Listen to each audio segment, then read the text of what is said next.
Alright guys, so now we are moving ahead with our second part of the video of money laundering. So I'll just explain you in quick and short moment that I have made this all from the module, so you don't actually have to go through with all of this. I have done it for you guys, so you don't have to do it. If you require my notes, it's all whole module made note in a shortcut way. If you just require in case, you can really ask me for it and I'll give it to you. So we will just move ahead with the part of the video. What does it say? Prevention of money laundering में global initiative क्या है. Basically ये important नहीं है, but since it's a module thing and we can not skip anything, तो मैं आपको एक शॉर्टकट में ये चीज़ें एक्सप्लेन करते चलूँगी. Prevention of money laundering global initiative में क्या बोल रहा है कि the major international agreement addressing money laundering include the USA. इसको हिंदी में शॉर्टकट में बताती हूँ. यूएसए कन्वेंशन जो था ना, वो मनी लॉन्ड्रिंग में एक major anti money laundering campaign का पार्ट था, जो बोल रहा था इलिसिट मतलब कि मतलब हटाना. सो बेसिकली वो ये बोल रहा था कि जो ड्रग ट्रैफिकिंग हो रही है और जो साइकोट्रॉपिक सब्सटेंसेस कर रहे हैं, इसको मनी लॉन्ड्रिंग के खिलाफ रखो. इसमें भी मनी लॉन्ड्रिंग वाला चीज़ फैक्ट आना चाहिए. तो बेसिकली द वियना कन्वेंशन ने क्या बोला, the first major initiative in prevention of money laundering was United Nations का against illicit traffic in narcotic drugs and psychotropic substances. Basically ये सारा रीडिंग वाला चीज़ है, बट मैं आपको एक शॉर्ट समरी दे रही हूँ यहाँ पे कि वियना कन्वेंशन में बेसिकली यूनाइटेड नेशन कन्वेंशन है ये. इसने क्या बोला कि जो ड्रग ट्रैफिकिंग हो रहा है ना, आप उसको मनी लॉन्ड्रिंग में रखो. That it is the prevention of money laundering के तहत जाते हुए इनिशिएटिव था कि ये जो ड्रग्स में एंड साइकोट्रॉपिक सब्सटेंसेज में जो इन्वेस्टमेंट हो रहा है, ये भी एंटी मनी लॉन्ड्रिंग में ही आएगा. And we have to basically reduce that और remove it. So in December 1988 क्या हुआ, this convention enable to combat the money laundering by obliging the member state to. Basically वो लोग ने क्या किया, मनी लॉन्ड्रिंग को क्रिमिनलाइज कर दिया from drug trafficking and confiscation of proceeds derive from such offence. Basically वो लोग ने ये बोला कि अगर ड्रग ट्रैफिकिंग होगा ना, तो हम लोग मनी लॉन्ड्रिंग के एक्ट के तहत उसको क्रिमिनलाइज कर देंगे टू कॉम्बैट मनी लॉन्ड्रिंग. यही था वियना कन्वेंशन.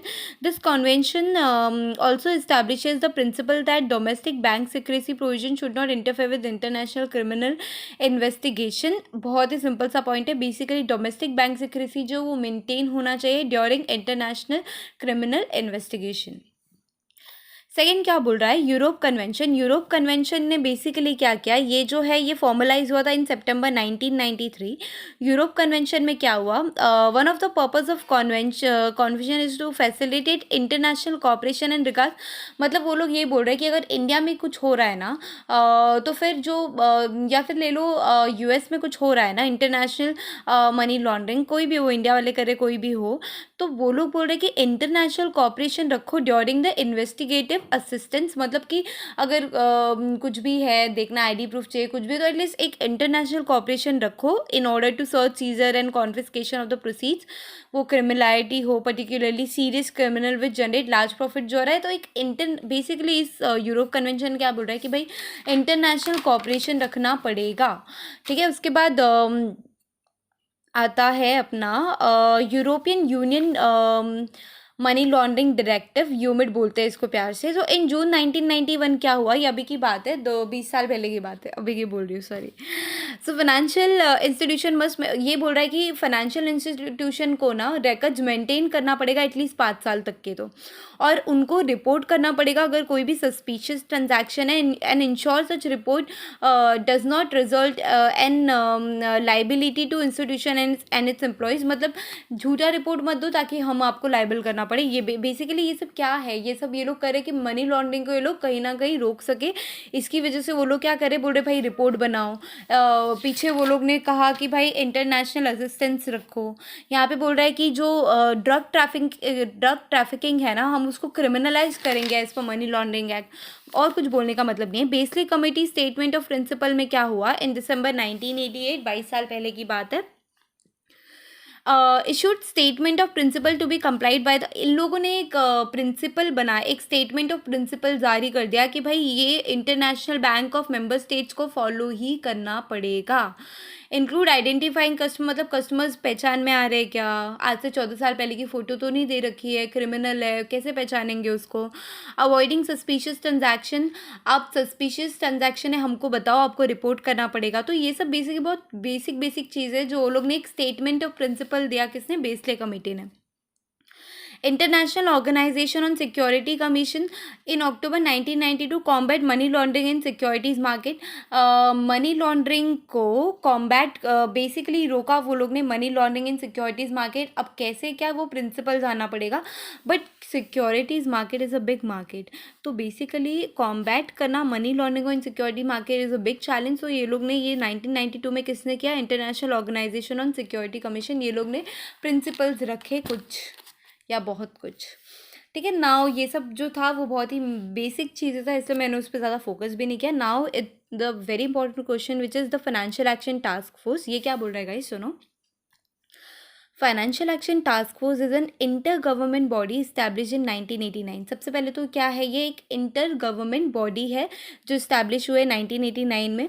फिर क्या बोल रहा है कि an international body engage in continuous and comprehensive efforts both to define the policy and to promote the adoption of counter measure against money laundering.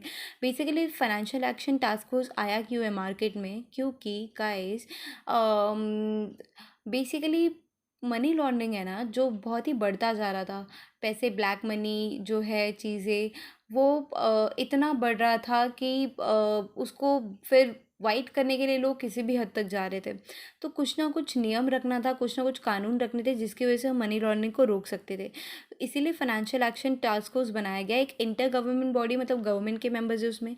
Second बोल रहा है कि इंटरनेशनल बॉडी, एक इंटरनेशनल बॉडी है, financial action task force India का नहीं है, एक इंटरनेशनल बॉडी है, engage in continuous and comprehensive efforts. जो एफर्ट्स है वो कॉन्टिन्यूस एंड कॉम्प्रीहेंसिव है, both to define the policy कि हम बनाना क्या चाहते हैं, and to promote the adoption of counter measure against, मतलब कि बेसिकली वो लोग बोल रहे हैं कि देखो हम लोग ना कुछ प्रिंसिपल्स बता रहे हैं कि हम लोग क्यों कर रहे हैं, to promote the adoption of counter measures against money laundering.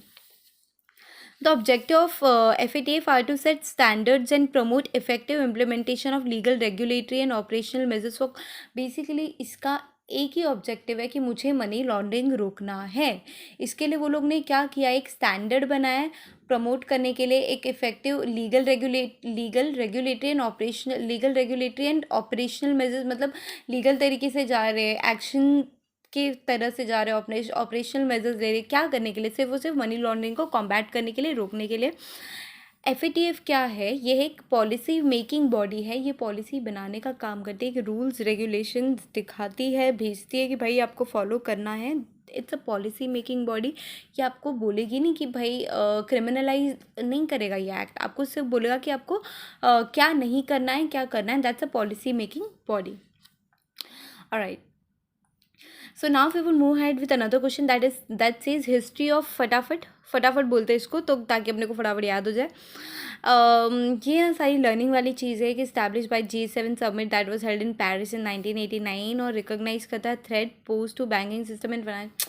Basically ये सब रट्टाफाई वाली चीज़ है, इसमें कोई कॉन्सेप्चुअल चीज़ नहीं है। पेरिस में हुआ था 1989, क्या रिकॉग्नाइज कर रहा है, threat pose to banking system and financial institution. Activities of FATF क्या है, इसका एक शॉर्ट फॉर्म ले लो, MRP मुझसे।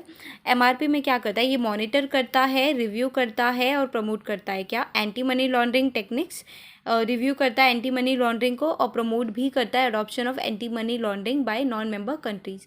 तो बेसिकली MRP वाला चीज़ याद होना चाहिए, मॉनिटर, रिव्यू एंड प्रमोट क्या, anti money laundering, anti money laundering, anti money laundering techniques, और यहाँ पे आ गया आपका obviously techniques bye non member countries.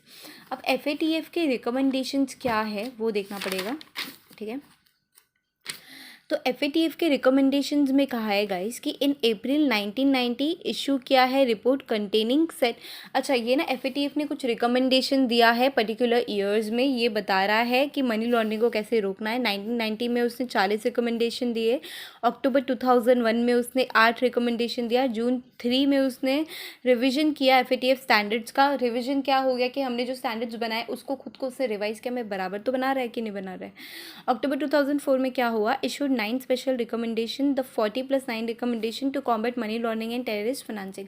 अच्छा, ये जो मनी लॉन्ड्रिंग वाला चीज़ है ना गाइस, इससे ना टेररिस्ट फाइनेंसिंग भी होता है, आपको पता रहेगा। If you see Jammu and Kashmir में मनी लॉन्ड्रिंग के पैसों से ही गन्स ये सब चीज़ें दी जाती है और खुद के लोग ही टेररिस्ट कर रहे हैं। I will not say any religious thing about whether Hindu and मुंबईडियन, बट हो रहा है ये चीज़, तो it has to be dealt with. 40 recommendation दिया था जो पहले, वो क्यों दिया था? To fight money laundering, to deal with issue of terrorist financing. तो ये सारी चीज़ें हैं। अगेन इसमें कोई कॉन्सेप्ट नहीं है, बट मैं इसको आपको इतना ईजी वे में बता रही हूँ ताकि आपको ये चीज़ें ना, जब आप मॉड्यूल से पढ़ते हो ना, आपको बहुत टाइम लगता है, बहुत ही दिमाग भी ख़राब होता है, trust me on that. So basically मैं आपको इतना ईजी करके दे रही हूँ ना कि आपको you can see my notes how I have maintained it, ताकि मेरे को वाइट एंड ब्लैक पेज ना दिखे, इसलिए मैंने आपको ये दिया है। If you want you can colour xerox that. The recommendation include में क्या बोल रहा है? अब ये रिकमेंडेशंस में दिया क्या था? एफएटीएफ ने रिकमेंडेशन दिया था, दैट इज़ राइट। क्या रिकमेंडेशन था? Declaration of money laundering is serious offence. पहला वो लोग ने बोला कि भाई मनी लॉन्ड्रिंग तो सीरियस है, मानना पड़ेगा। Disclosure of reportable transaction by financial institution को सस्पिशियस ट्रांजैक्शन बताना पड़ेगा। Promoting international cooperation in money laundering investigation, ये यूरोपियन में पढ़ा था हम लोगों ने। Confiscation of crime proceeds, money laundering से जो भी पैसे आ रहे हैं वो एक क्रिमिनल एक्टिविटी है, तो ये जो क्राइम प्रोसीड्स से जो भी आ रहे हैं ये कॉन्फिस्केट करेंगे किसको? सेंट्रल गवर्नमेंट को। Alright, so now we are moving ahead with our next question, which is United Nation global programs against money laundering। वही वियना कन्वेंशन वाली चीज़ है, ड्रग कंट्रोल वाला जो मैंने पहले बताया था। Programme encompasses following 3 areas of activities. अच्छा, ये जो चीज़ है ना, ये क्वेश्चन इंपॉर्टेंट नहीं है, बट ये समझना इंपॉर्टेंट है। Programme encompass following 3 areas of activities में क्या बोल रहा है कि technical cooperation is the main task of the programme. ये जो प्रोग्राम है ना, United Nation global programmes against money laundering, इसमें वो लोग ने 3 प्रोग्राम रखा है। Technical cooperation is the main task of the programme to which enables activities of, basically technical cooperation से क्या बोल रहे हैं वो लोग? एक क्रिएट कर रहे हैं awareness, institution building and training, कि भाई मनी लॉन्ड्रिंग है क्या, because it is very essential to know कि क्या है, कैसा है, पब्लिक को अवेयरनेस आना चाहिए। The research and analysis aims at offering states key information to better understand the phenomenon of money laundering, plus to devise more efficient and effective countermeasures strategies। Basically बच्चों कैसा होता है पता है क्या? मनी लॉन्ड्रिंग क्या है ये देखना इंपॉर्टेंट नहीं है, मनी लॉन्ड्रिंग को रोकना कैसा है ये देखना ज़्यादा इंपॉर्टेंट हो जाता है। Raising law enforcement measures, law के हिसाब से आप चीज़ें कर सकते हो, तो ये एक अनइम्पॉर्टेंट क्वेश्चन है। बस एक बताया है कि भाई programme encompasses following 3 areas of activity. ये जो प्रोग्राम है ये लोग 3 एरियाज ऑफ एक्टिविटी देखते हैं, टेक्निकल, रिसर्च एंड रेजिंग। तो बेसिकली मैंने आपको बताया अवेयरनेस वाला चीज़ है, फिनोमिनन ऑफ मनी लॉन्ड्रिंग को जान रहे हैं, इफेक्टिव काउंटर मेजर्स को देख रहे हैं, लॉ एनफोर्समेंट मेजर्स को देख रहे हैं। अब हम जो आते हैं, हम अपने नेक्स्ट इम्पॉर्टेंट क्वेश्चन की तरफ बढ़ते गाइस, ठीक है। सो इम्पॉर्टेंट क्वेश्चन में मैं आपको इस तरह से लेके जाती हूँ, इफ यू सी ऑल, ठीक है, okay. So what influence does money laundering have on economic development? Money laundering के नुकसान क्या है, इन्फ्लुएंस कैसे कर रहा है वो अपनी कंट्री को, अपनी इकोनॉमी एज अ होल को? सो देखो क्या बोल रहा है कि launderers are continuously looking for new routes for laundering their funds. Launderer का काम ही यही है कि वो लोग को देखना है कि भाई मैं ब्लैक मनी को वाइट में कैसे फटाफट कन्वर्ट करूँ, तो वो लोग नए नए रूट्स देख रहे हैं। इसमें क्या रूट्स आ गए? ब्लैक मनी को वाइट मनी में कैसे कन्वर्ट करोगे आप टेररिस्ट फाइनेंस कर रहे हो, ठीक है, बहुत सारी चीज़ें गाइस, आप कोई कंपनी खड़ी कर दे रहे हो, बहुत सारी चीज़ें, तो वो लोग नए नए तरीके ढूंढते रहते हैं। Economies with growing and developing financial centers but inadequate control are vulnerable to money laundering। Money laundering की चपेट में कौन आ रहा है? जो ग्रोइंग इकोनॉमीज तो है, बट उसका कोई मनी लॉन्ड्रिंग कॉम्बैट करने का एक कोई फॉर्मूला नहीं है, कोई सेट स्टैंडर्ड्स नहीं है, that are vulnerable to the money laundering. उसके बाद बोल रहा है differences between national anti money laundering system will be exploited by the law. मतलब इसका बोलने का क्या मतलब है कि भाई इसको कौन एक्सप्लॉइट करेगा? जो कंट्री में ना फाइनेंस वीक है, वो कंट्री में वो लोग फाइनेंस करेंगे और उनसे उनकी करेंसी लेंगे। सो वही चीज़ बोला है, वीक कंट्रीज़ के पास ये लोग जा रहे हैं फाइनेंशियल सिस्टम और इनफेक्टिव काउंटर मेजर्स, जहाँ पे कोई मनी लॉन्ड्रिंग का काउंटर मेजर्स नहीं रखा है जिन कंट्री ने, क्योंकि बहुत सारी ऐसी कंट्रीज़ है जो एफएटीएफ की मेंबर कंट्री नहीं है, जिनमें से एक पाकिस्तान है। As with the damaged integrity of an individual financial institution, there is a damping effect on FDI. क्या बोल रहा है कि जो फॉरेन अपना डायरेक्ट इन्वेस्टमेंट है ना, उसको भी ये इफेक्ट कर रहा है money laundering, as with the damage integrity of individual financial institution. ठीक है। सेकंड बोल रहा है fighting money laundering and terrorist financing is therefore a part of creating a business friendly environment which is a pre condition of for lasting economic development. कहीं सबको economic development करना है तो fighting money laundering and terrorist financing यही एक चीज़ है, क्योंकि terrorist financing होगी तो नुकसान इकोनॉमिक को ही होगा और किसको नहीं होने वाला है। ठीक है। तो ये क्वेश्चन था हमारा जो पूरा हुआ। अब ना डेफिनेशंस वाला पार्ट है गाइस। डेफिनेशन इंपॉर्टेंट मैं इसलिए बोलूँगी क्योंकि कभी कभी ना क्या होता है एग्जाम में आ जाता है कि define this term and then explain this term, like define this attachment and then उसके ऊपर से क्वेश्चन आएगा। सो इम्पॉर्टेंट हो जाता है इन ऑर्डर टू एग्ज़ाम। आपको 2 मार्क भी बहुत ज़रूरी होते हैं, तो we can not really skip it. तो मैं बहुत ही इंपॉर्टेंट सारी चीज़ें जो है डेफिनेशंस आपको पढ़ाने वाली होगी।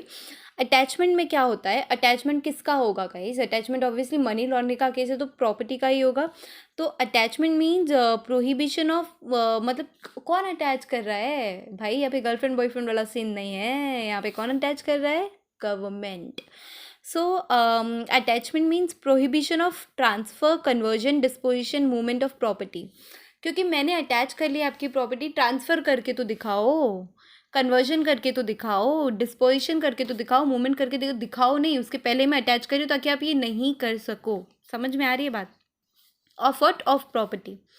प्रोसीड्स ऑफ क्राइम में क्या बोल रहा है? प्रोसीड्स ऑफ क्राइम किसको बोलते हैं गाइस? आप कोई क्राइम कर रहे हो, उस क्राइम से जो पैसे मिल रहे हैं that is proceeds of crime. इसको इंग्लिश में पढ़ते हैं अभी, ठीक है। बोल रहा है मीन्स एनी प्रॉपर्टी डिराइव्ड और ऑब्टेन्ड वेदर डायरेक्टली और indirectly by any person as a result of criminal activity. Same Hindi में बोला था, क्रिमिनल एक्टिविटी करके आप कोई भी प्रॉपर्टी ले रहे हो, डायरेक्टली ले रहे हो, इनडायरेक्टली किसी और के थ्रू ले रहे हो, so as a result of criminal activity relating to schedule offence. अच्छा, अब ये क्रिमिनल एक्टिविटी जो है ना, ये रिलेटिंग टू स्केड्यूल ऑफेंस होना चाहिए। अगर आप मनी लॉन्ड्रिंग में जाना चाहते हो तो आप ध्यान से पहले ये चीज़ें पढ़ लो कि स्केड्यूल ऑफेंस में क्या आता है। ठीक है। स्केड्यूल ऑफेंस में आता है schedule relating to schedule offense or value of any such property or whether the property is taken or held outside the country। अच्छा, इसमें क्या बोल रहा है कि रिलेटिंग टू स्केड्यूल ऑफेंस, वो स्केड्यूल ऑफेंस अपने इसमें डिफाइन नहीं किया है, वो इसमें बैरक में है, बट वो पढ़ना ज़रूरी नहीं है क्योंकि वो एक लंबी लिस्ट है।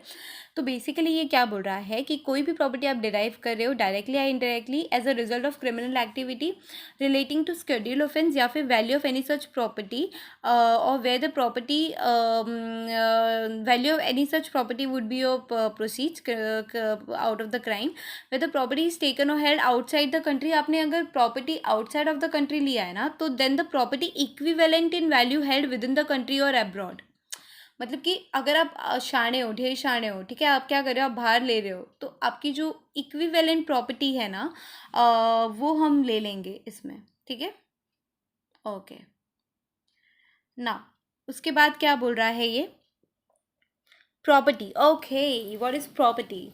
प्रॉपर्टी में क्या आ रहा है गाइस डेफिनेशन? प्रॉपर्टी में बोल रहा है मीन्स एनी प्रॉपर्टी और assets of every description whether. अच्छा, ये ना एक इम्पॉर्टेंट डेफिनेशन ही आता है कभी कभी एग्जाम में। तो बेसिकली ये क्या बोलना चाहता है प्रॉपर्टी में?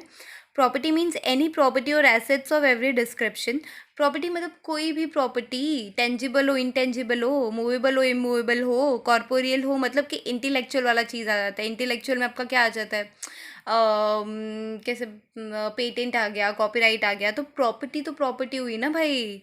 कॉर्पोरियल हो, इनकॉर्पोरियल हो, टेंजिबल हो, इंटेंजिबल हो, मूवेबल, इमूवेबल हो, and include deeds and instrument evidencing title to or interest in such property assets wherever it's located।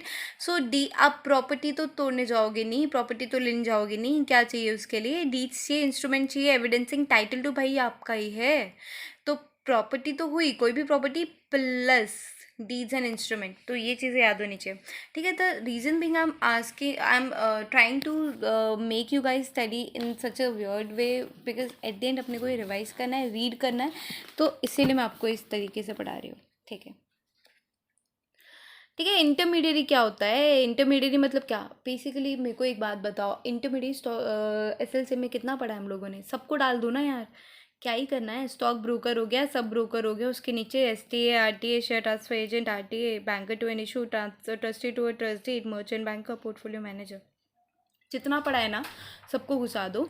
और any other intermediary associated with securities market and registered under section 12 of SEBI act 1992।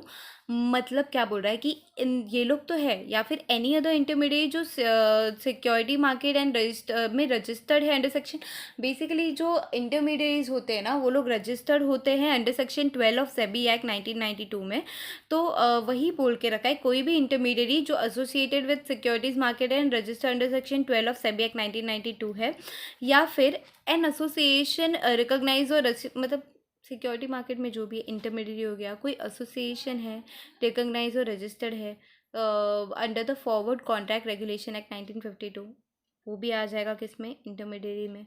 फिर बोल रहा है या फिर कोई भी रिकॉग्नाइज स्टॉक एक्सचेंज हो अंडर सेक्शन 2F ऑफ सिक्रा एक्ट, वो भी आ गया किसमें, इंटरमीडिएट में। तो पहले ये वाली चीज़ है ना, ये वाला कि इंटरमीडिएट मतलब ये लोग, और any other intermediate associated with securities market, ये वाला चीज़ तो तुमको याद हो जाएगा SLCM से, ठीक है। स्टॉक एक्सचेंज है वो भी याद है, ये दो चीज़ें नहीं याद होगी, which is the association recognized और रजिस्टर्ड अंडर, कोई भी एसोसिएशन जो फॉरवर्ड कॉन्ट्रैक्ट रेगुलेशन एक्ट 1952 में रजिस्टर्ड है, या फिर कोई भी intermediate registered by the pension fund regulatory and development authority PFRDA, तभी भी आप इंटरमीडिएट में काउंट होगे। तो इंटरमीडिएट का डेफिनेशन लर्न करना इम्पॉर्टेंट है, क्योंकि एग्ज़ाम में कई बार पूछा गया है ये।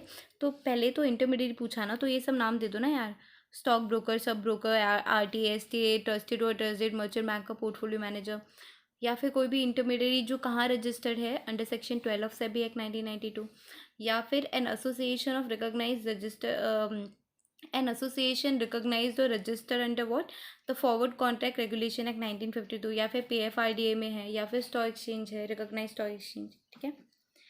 इन्वेस्टिगेशन क्या है गाइज, इन्वेस्टिगेशन में बोल रहा है इन्वेस्टिगेशन इंक्लूड्स, इन्वेस्टिगेशन किसको बोलते हैं, पहली बात तो there is a difference between inquiry, investigation and inspection, वो हम नेक्स्ट लेक्चर्स में पढ़ेंगे, कमिंग 4th to 5th या 6th लेक्चर्स में। ये इन्वेस्टिगेशन का मतलब समझा देती हूँ। Investigation includes all the proceedings under the act conducted by the director or by an authority authorized by the central government under this act for the collection of evidence। मतलब क्या बोल रहा है इन्वेस्टिगेशन का मतलब, all the proceeds under the act conducted by the, कोई भी proceeding under the act कौन कंडक्ट कर रहा है, डायरेक्ट और by an authority authorize by the central government under this act for the collection of evidence. क्या बोल रहा है ये, सिंपल सी बात है भाई, कोई भी प्रोसीडिंग कौन कर रहा है, डायरेक्टर या फिर कोई भी अथॉरिटी, कौन ऑथोराइज कर रहा है, सेंट्रल गवर्नमेंट। इतना सा सिंपल सा डेफिनेशन है, ठीक है। उसके बाद अपना आता है स्केड्यूल ऑफेंस। स्केड्यूल ऑफेंस किसको बोलते हैं, सेक्शन 2(1) पढ़ने की जरूरत नहीं, include the offences specified under part A, part B, part C. अच्छा, इसका ना स्केड्यूल ऑफेंस का चेंज हुआ था, पहले पार्ट ए, पार्ट बी था, पार्ट सी भी आ गया है, ठीक है। So let me just explain you this, here we go. तो स्केड्यूल ऑफेंस किसको बोलते हैं guys, include the offence specified under, पहले part A, part B, C नहीं था, अभी आ गया। देखिए ये वाला ना चीज़ें याद करने वाला हो गया, waging a war against government of India, narcotic offences, तो बेसिकली लर्न वाली चीज़ें, इसमें कुछ नई कॉन्सेप्ट है। Provided the total value involve in such offences 1 crore और मोर, पहले ये यहाँ पे पहले 50 लाख था या कितना था, 30 लाख था, इसको चेंज करके 1 करोड़ में चेंज किया है, इसलिए मैंने जानबूझ के 30 लाख कट करके 1 करोड़ लिखा है वहाँ पे। तो if you see schedule offence किसको बोलते हैं, यहाँ पे याद है हमने स्केड्यूल ऑफेंस पढ़ा था, रिलेटेड टू स्केड्यूल ऑफेंस, यहाँ पे प्रोसीड्स ऑफ क्राइम। तो स्केड्यूल ऑफेंस क्या हो गया, स्केड्यूल ऑफेंस यही हो गया कि आप waging a war against government of India, आप वॉर कर रहे हो गवर्नमेंट ऑफ इंडिया के खिलाफ, आप नार्कोटिक, आप ड्रग्स में कर रहे हो चीज़ें, स्केड्यूल ऑफेंस हो गया। पार्ट बी में बोल रहा है कि provided total value involve in such offences ₹1 crore और मोर, मतलब ये ऑफेंस आप कर रहे हो लेकिन एटलीस्ट तो टोटल वैल्यू इन्वॉल्व है ना वो 1 करोड़ या उससे ज़्यादा होना चाहिए। एग्जाम्पल, आप कोई मर्डर कर रहे हो, आप कोई किडनैपिंग कर रहे हो, आप कोई वाइल्ड लाइफ कर रहे हो, वाइल्ड लाइफ कर नहीं रहे हो, सॉरी वाइल्ड लाइफ आप छेड़खानी कर रहे हो वाइल्ड लाइफ के साथ, ऑफेंसेस रिलेटेड टू आर्म्स कर रहे हो आप, तो ये स्केड्यूल ऑफेंस में आएगा। प्रोवाइडेड पार्ट बी में बोला है भाई उसका वैल्यू ना 1 करोड़ या उससे ज़्यादा होना चाहिए, ठीक है। फाइनेंशियल इंस्टीट्यूशन क्या होता है, तो फाइनेंशियल इंस्टीट्यूशन में जितने भी याद है ना, आपको डाल दो ना सारी चीज़ें, एनबीएफसी, ठीक है, will go one by one, chit fund company सबको पता है, हाउसिंग फाइनेंस इंस्टीट्यूशन पता ही है, ऑथराइज्ड पर्सन, फेमा का जो मनी लॉन्ड्रर होता है वो उसको ऑथराइज्ड पर्सन बोलते हैं हम लोग। पेमेंट सिस्टम ऑपरेटर, गूगल पे वाला चीज़ हो गया, फ़ोन पे, गूगल पे, that is payment system operator. तो बेसिकली ये बोल रहा है कि फाइनेंशियल इंस्टीट्यूशन क्या क्या हुए, गूगल पे, ये सारी चीज़ें जो पेमेंट सिस्टम ऑपरेटर है वो क्या हुई, एक फाइनेंशियल इंस्टीट्यूशन हुई। ऑथराइज पर्सन फेमा का, वो भी एक फाइनेंशियल इंस्टीट्यूशन हुआ। Housing finance institution financial institution हुआ। चीट फंड तो है ही, पता ही है। एनबीएफसी सबको पता ही है। Development of post in government of India, department of post, वो भी एक फाइनेंशियल इंस्टीट्यूशन होगा। तो now we would just move head with another part of the question which is money laundering का बेसिकली हम लोग नया चालू करने वाले हैं। I think will done for today, we will do this one in our next part of the video. All right, thank you for watching.